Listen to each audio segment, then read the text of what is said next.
दोस्तों, आप सभी का एक नए वीडियो पर स्वागत है। ये है एक सच्ची घटना के बारे में हमने एक नई वीडियो बनाई है। आप सभी के कमेंट्स आ रहे थे और आप सभी हमारे वीडियो को देख रहे थे, तो आप सभी से मोटिवेशन मिला। और अब इस वीडियो में हम आप सभी को एक नया बताएंगे। ये सचमुच में एक सच्ची घटना है। तो दोस्तों, अंत तक देखना इस वीडियो को। लाइक सब्सक्राइब ना ही करो, कोई दिक्कत नहीं है, लेकिन अंत तक देखिएगा।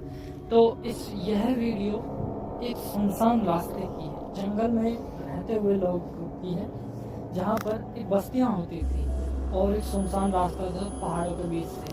ठीक है जी, तो ज़्यादा देर न करते हुए हम इस वीडियो को शुरू करते हैं। रवि नाम का एक लड़का दिल्ली के एक अस्पताल में साफ सफाई का काम करता था। अब उसकी जो फैक्ट्री थी वो उसके घर से 5 किलोमीटर की दूरी पर थी। वो हमेशा अपनी साइकिल से ही फैक्ट्री जाता था। उसकी तरह है वो आज भी घर से फैक्ट्री के लिए निकला। जब वो जहाँ से जाता था तो वहाँ पर एक चौराहा था और उस चौराहे पर एक छोटी सी लड़की उसे दिखाई दी, तो उसे गुस्से से घूर रही थी। अभी आगे उसकी कहानी चालू होती है। ये कहानी थोड़ी सी अलग है, लेकिन आप इसको सुनिएगा। सचमुच में एक सच्ची घटना है। ठीक है जी। रवि की जिंदगी में क्या होने वाला था, रवि को कुछ पता ही नहीं था, लेकिन आज के दिन से ही उसकी जिंदगी बदलने लगी। जब से उसने उस लड़की को चौराहे पर देखा, रवि भी उसे देखने लगा और देखते देखते उसने अपना मुंह फैक्ट्री की ओर घुमा लिया और वह साइकिल से फैक्ट्री की ओर चले गया। दिन भी सुबह वो लड़की उसी चौराहे पर खड़ी थी।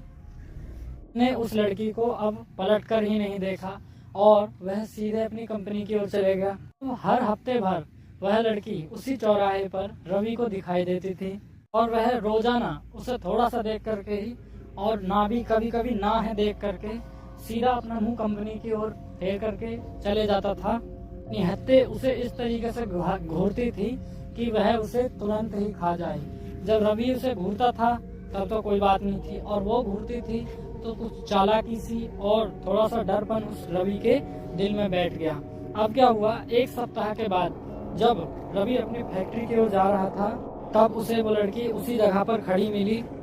आखिर क्या बात है, ये लड़की मुझे रोज रोज क्यों घूरती है, यह रवि के मन में एक प्रश्न था। और रवि हमेशा उस कंपनी से जाता था, तो उसे के मन में एक ही सवाल उठता था कि वह लड़की उस चौराहे पर खड़ी होकर के मुझे घूरती क्यों थी। वो लड़की आंखों से जैसा देखती थी तो रवि को भी डर लगने लगा, और रवि को जब डर लगने लगा तो रवि ने उससे पूछने की एक बार इच्छा जताई कि हम उससे बात करें एक बार, कि वह उसे बहुत ही बुरी तरह से घूरती थी। इन सभी घटनाओं को याद में रख करके वह अपनी कंपनी की ओर चले गया और साफ सफाई का काम चालू कर दिया। और जब शाम को वह घर से लौट गया, ठीक है जी, उसके बाद में क्या हुआ, वो लड़की एक हफ्ते तक उसे चौराहे पर दिखी ही नहीं। एक दिन शाम को रवि घर की ओर पहुंचा, उसे अपने बेड पर एक चिट्ठी दिखी। उसमें लिखा था सबसे पहली हेडलाइन कि मेरा नाम प्रीति है, मैं तुम्हें एक हफ्ते पहले हमेशा उस चौराहे पर दिखाई देती थी। कल शाम को ऐसा करना तुम कि वहाँ चौराहे पर खड़े होकर के तुम मेरा इंतजार करना, ना कि मैं तुम्हारा इंतजार करूँ। चिट्ठी में एक फोटो भी थी, तो हूबहू उसी चौराहे पर खड़ी उस लड़की की शक्ल से मिलती थी। रवि को पता ही नहीं था कि उसकी जिंदगी में हो क्या रहा है, लेकिन उसके मन में तो लड्डू फूट रहे थे इन सभी बातों को सुन करके। एक लड़की का आप सभी जानते हैं कि भाई लड़की का अगर होता, लड़की के मन में कैसा लड्डू फूटते हैं। रवि के मन में एक सवाल आया कि उस लड़की को उसके घर का पता कैसे पता चला है, यह चिट्ठी मेरे बेड पर कैसे पहुंची। सभी चीजों को सोच करके वह सो गया और अगले दिन काम पर जाने के लिए तैयार हो गया। उसे वो चिट्ठी वाली बात सताने लगी। साइकिल से वो फैक्ट्री की ओर निकला और दिन भर उस लड़की का ख्याल उसके मन में ही रहा। शाम को वो उसी चौराहे पर खड़ा होकर के उस लड़की के बारे में सोचने लगा और उसका इंतजार करने लगा। फिर देर हो गई, लेकिन वह लड़की नहीं आई। इंतजार करके थक गया था, इसलिए वो घर की ओर निकल गया। जब रास्ते में रवि घर जा रहा था, तब उसके मन में एक बात आई कि हूबहू उस चिट्ठी में जैसा लिखा था उसी में पढ़ करके उस पते की ओर चला जाए जहाँ पर वह लड़की रहती है। उस पते में चिट्ठी में उसका पता लिखा हुआ है।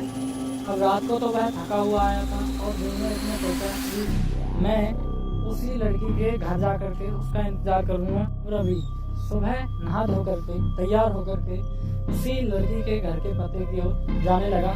अब उसने घर पे जाकर के एक घंटी बजाई और अंदर से एक आदमी बाहर आया। रवि ने उस आदमी से कहा कि मुझे प्रीति से मिलना है।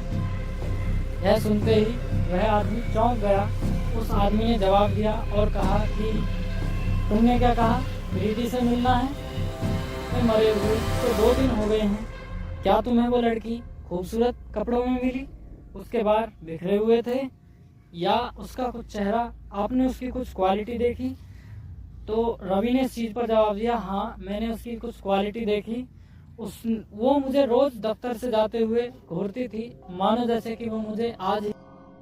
तुम्हें उससे क्या काम याद आ गया, यह उस आदमी का।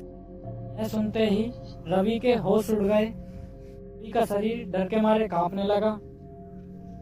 इसी तरह रवि घर पहुंचा और उस चिट्ठी को जला दिया। रवि के मन में एक भय था और वह बहुत ही ज़्यादा डरा हुआ था। रात में उसे नींद नहीं आती थी, वो बहुत ज़्यादा डरा हुआ था और उसने सोचा कि मुझे हमेशा जो चौराहे पे मिलती थी वह एक भूत लड़की थी। यह सोचकर उसके मन में यह सभी सवाल उठने लगे। वह बहुत ही ज़्यादा रवि घर में दुबक करके बैठ गया। इतना डर होने के बाद में रवि के मन में एक सवाल आया और वह उस पर फॉलो करने लगा कि आज तक, अब से मुझे रोड पर तो कुछ दिखाई ही नहीं दे रहा है। अब बढ़िया है, ये अच्छी बात है। अभी जब भी कंपनी की दफ्तर की ओर जाता था तो रास्ते में उसे कोई भी आदमी, कोई भी व्यक्ति, कोई भी औरत नहीं देखते थे।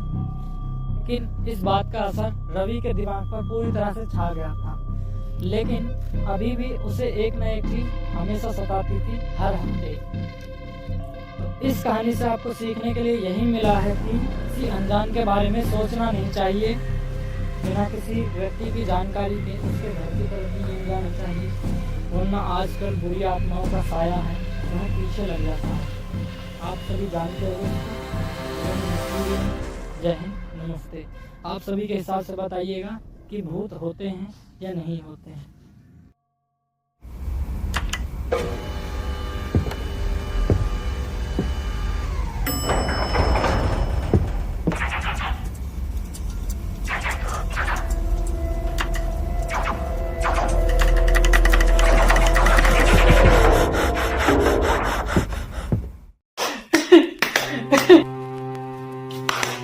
इस अंधेरी कोठरी में क्या कर रहा है तू? मम्मी मैं मार की तरह खेल रहा हूँ। ए पगलेट, अपना खेल खत्म कर और जल्दी पढ़ ले आ। तूने मेरा नाम क्यों बताया? गलती से मेरे मुंह से निकल गई। अब हम यहाँ नहीं, कब्रिस्तान में खेलेंगे। नहीं, मुझे कब्रिस्तान से बहुत डर लगता है। तू माया की बात नहीं मानता है।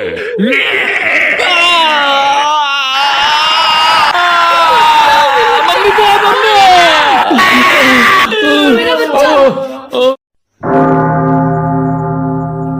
अरे जस्ट अभी आया, जूते निकाल लो यार। कौन? कोई है? सुन, कोई बाहर आया, मैं तुझसे बाद में बात करता हूँ। कौन? बहुत तेज भूख लगी है, प्याज रोटी खिला दे बेटा। प्याज रोटी? घर में सब्जी रोटी है, आप वो खा लीजिए ना अम्मा। सब्जी रोटी नहीं, मुझे प्याज रोटी खानी है बेटा। ठीक है, मैं लेके आता हूँ। क्या अम्मा, प्याज रोटी भी कोई खाने की चीज है? लो, खा लो। नहीं, ये औरत नहीं, डायन है। आज से 35 साल पहले बरेली में से बहुत सारे कांड हुए और जितनों ने बुढ़िया को प्याज रोटी दिया वो आज तक जिंदा नहीं बचा, क्योंकि बुढ़िया प्याज को निचोड़ के सामने वाले का खून चूस लेती है। बेटा, इस बूढ़ी अम्मा को कुछ खाने को दे दे। सुनो, मैं तुमसे बाद में बात करता हूँ। कोई गेट पे भूखा खड़ा है।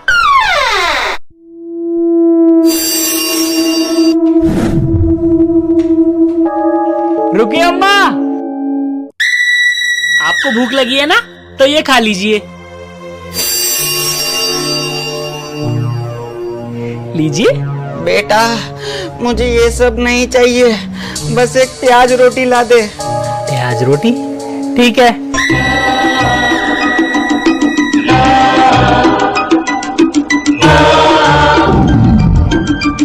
भाई, ये कोई इंसान नहीं, एक चुड़ैल है जो लोगों से प्याज रोटी लेके उन्हें जान से मार देती है। आज तो तू बच गया, लेकिन मैं फिर वापस आऊंगी।